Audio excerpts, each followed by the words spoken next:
नमस्कार दोस्तों। अधिक मास की परमा एकादशी धन संकट दूर करने वाली मानी जाती है। इस व्रत के प्रभाव से विष्णु जी बेहद प्रसन्न होकर व्रती को दुख दरिद्रता से मुक्ति दिलाते हैं। इस साल अधिक मास के कृष्ण पक्ष की परमा एकादशी का व्रत 12 अगस्त को रखा जाएगा। परमा एकादशी अपने नाम स्वरूप परम सिद्धियां प्रदान करने वाला व्रत है। मान्यता है कि यदि किसी कारणवश व्रत नहीं कर पाते हैं तो सिर्फ परमा एकादशी की कथा के श्रवण मात्र से ही मनुष्य की दरिद्रता दूर हो जाती है। परमा एकादशी व्रत की पौराणिक कथा इस प्रकार है। पौराणिक कथा के अनुसार एक बार जब अर्जुन ने श्री कृष्ण से अधिक मास की कृष्ण पक्ष की एकादशी के विषय में पूछा तो भगवान श्री कृष्ण ने अर्जुन से कहा कि हे अर्जुन, अधिक मास की कृष्ण पक्ष की एकादशी बहुत ही शुभ और उत्तम फल देने वाली है। यह स्वर्ग और पृथ्वी दोनों पर ही पूज्य है। आगे भगवान श्री कृष्ण ने अर्जुन को परमा एकादशी के व्रत का महत्व बताया और व्रत कथा सुनाई। अति प्राचीन काल की बात है। एक बहुत ही सुंदर काम्पिल्य नाम का नगर था। उस नगर में बहुत ही धर्मात्मा और ईश्वर भक्त ब्राह्मण अपनी पत्नी के साथ रहता था। उस ब्राह्मण का नाम सुमेधा था। सुमेधा की पत्नी भी एक सेवाभावी और पतिव्रता स्त्री थी। सुमेधा की आर्थिक स्थिति अच्छी नहीं थी, परंतु फिर भी वो अपने घर आए किसी याचक को रिक्त हाथ नहीं जाने देता। वो अपने घर आए अतिथि का भी यथासंभव आदर सत्कार करता था।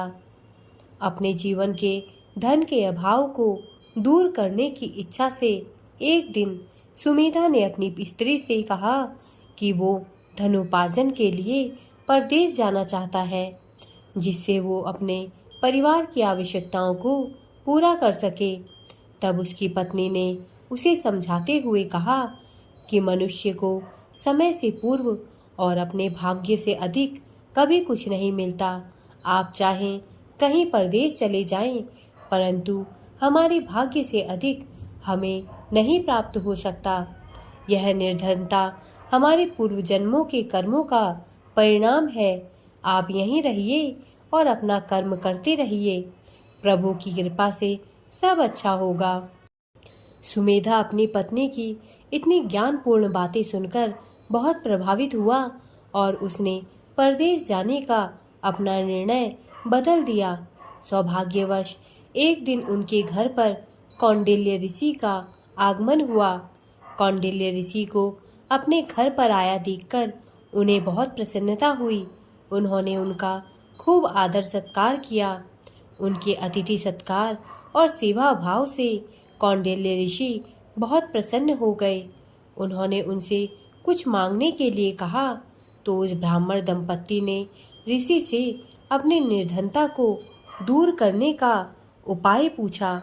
तो कौंडिल्य ऋषि ने उनसे अधिक मास की कृष्ण पक्ष की परमा एकादशी का व्रत करने के लिए कहा। कौंडिल्य ऋषि ने व्रत की विधि बताते हुए कहा कि आप पति पत्नी दोनों परमा एकादशी के व्रत को करें। एकादशी के दिन प्रातः काल स्नान आदि नित्य क्रिया से निवृत्त होकर भगवान विष्णु की मूर्ति के सामने बैठकर जल और पुष्प हाथ में लेकर व्रत का संकल्प करें। इसके बाद विधि विधान से भगवान विष्णु की पूजा करें।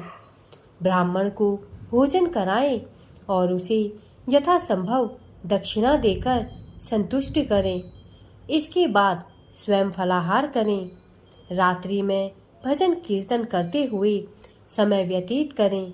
कौंडिल्य ऋषि ने परमा एकादशी का महात्म्य बताते हुए कहा कि इस एकादशी का व्रत करने से जातक को धन ऐश्वर्य की प्राप्ति होती है।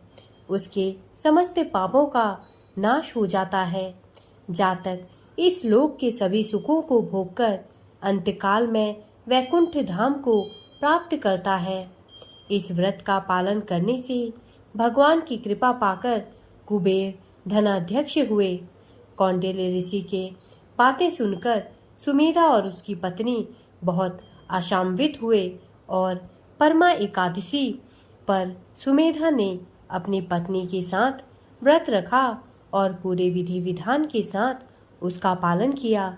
इस व्रत के प्रभाव से उनके जीवन के सभी कष्टों का नाश हो गया।